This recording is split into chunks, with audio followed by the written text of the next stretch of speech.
Brilliance Audio presents Breakdown by Sara Paretsky, performed by Susan Erickson.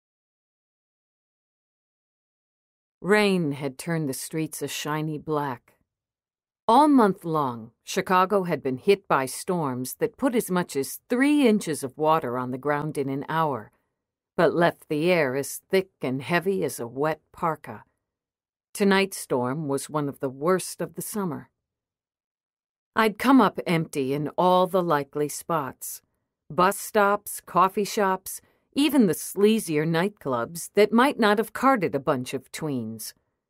I was about to give up when I saw lights flashing in the cemetery to my right. I pulled over and rolled down my window.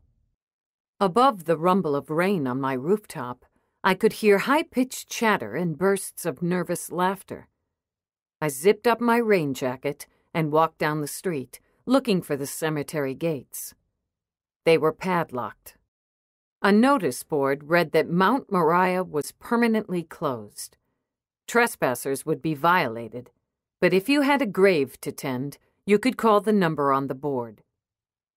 I went back up Levitt until I found a gap in the fence big enough for me to slip through. By then, the girls had disappeared. Grass and weeds had taken over the grounds, obliterating paths, covering up the grave markers. The remains of the paths had turned to a mud that sucked at my running shoes. Water seeped under the hood of my rain jacket. I tripped over a marble slab that had fallen on its back and landed hard on my tailbone. The only good thing about the weather was that it masked the sound of my fall, as well as the curse I couldn't hold back. I was in my favorite party dress, which was now smeared with mud underneath my jacket.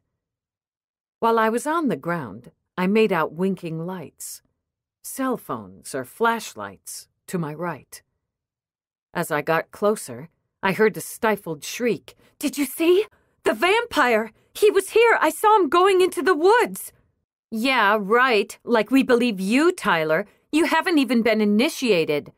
"I did too see him. Kira, didn't you? You grabbed my arm." "That wasn't Kira, dummy. That was Ariel. She screamed louder than you."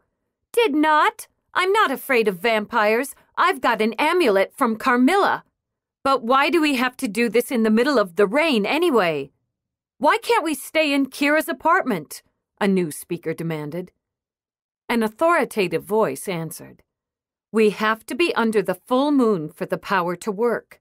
We need to be as brave as the girls in the book when they went outside the town gates. See, we're outside the town gates, kind of.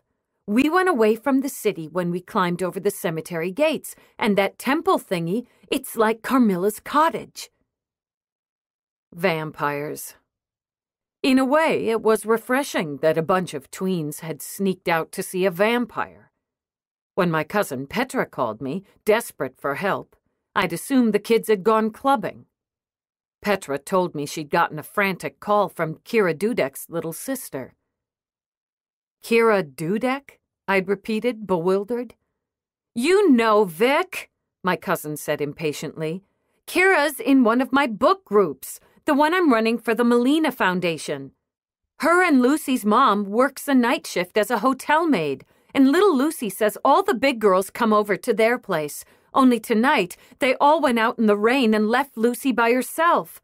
She's only 7, Vic. She's hysterical, and I can't leave her here by herself.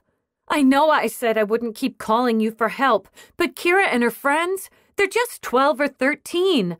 I can't let them just run around the city on their own."